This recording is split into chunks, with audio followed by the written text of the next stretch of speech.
Républicains. Oui, merci, Monsieur le Président. Mes chers collègues, Madame la Ministre, comme vous le savez, nous sommes, conformément à l'article 24 de la Constitution, les représentants des collectivités territoriales. Aussi soucieux de respecter cette Constitution, je me dois de faire l'écho de nos territoires, particulièrement de nos communes, et en l'espèce les communes de mon département. Ces dernières sont nombreuses à avoir récemment délibéré sur les conséquences de la crise financière et économique qui fragilise leur budget, et je partage bien évidemment leurs inquiétudes. Je tiens à vous présenter quelques-unes de leurs revendications qui vous paraîtront peut-être mineures mais importantes, dans l'espoir que vous puissiez non seulement les entendre mais surtout les solutionner. Parmi elles, il y a l'idée de repousser la date limite de candidature pour la DETR et la DSIL après le vote du budget primitif.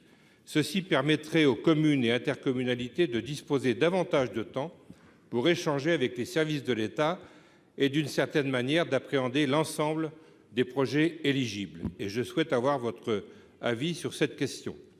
Concernant la DSIL, elle réclame également, et je souscris pleinement à cette demande, l'instauration d'une commission d'élus au même titre que la DETR.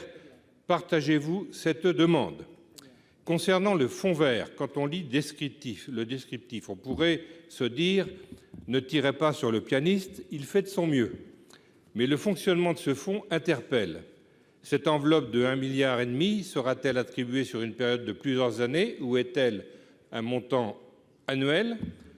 Peut-on espérer que ce fonds soit fléché vers les contrats de transition écologique, mais également les projets liés à l'eau et l'assainissement ? Enfin, concernant la DSR, dotation de solidarité rurale, nos communes cherchent à comprendre le changement de calcul. En effet, il y a encore peu de temps, on tenait compte du nombre de kilomètres de voirie. Or, ce n'est plus le cas. Pourquoi ? Voilà, Madame la Ministre, une série de questions claires, pragmatiques et qui attendent des réponses du même calibre. Merci. Et dans le délai. Bravo. Merci, Monsieur le Président, Mesdames et Messieurs les sénateurs, Monsieur le sénateur Rémy Pointereau. Il y a beaucoup de questions dans votre intervention. Je vais essayer d'y répondre au mieux dans le temps imparti. Sur l'idée de la commission DSIL sur le modèle de la commission DETR, j'y suis défavorable. Contrairement à la DETR, dont la gouvernance est largement décentralisée, la DSIL vise à financer des priorités portées au niveau national. Décentraliser la gouvernance de cette dotation conduirait à diluer la cohérence et l'efficacité des politiques publiques sous-jacentes. Depuis 2018, les efforts importants conduits par le gouvernement pour améliorer la transparence de la DSIL ont par ailleurs largement renforcé la capacité du Parlement à assurer sa mission de contrôle. Sur une modification du calendrier de dépôt des candidatures DETR, les calendriers de dépôt des dossiers relèvent de l'organisation locale. Les préfets sont les mieux à même d'adapter les procédures d'appel à projets aux circonstances locales, en lien avec les commissions DETR qui sont consultées sur les règlements départementaux.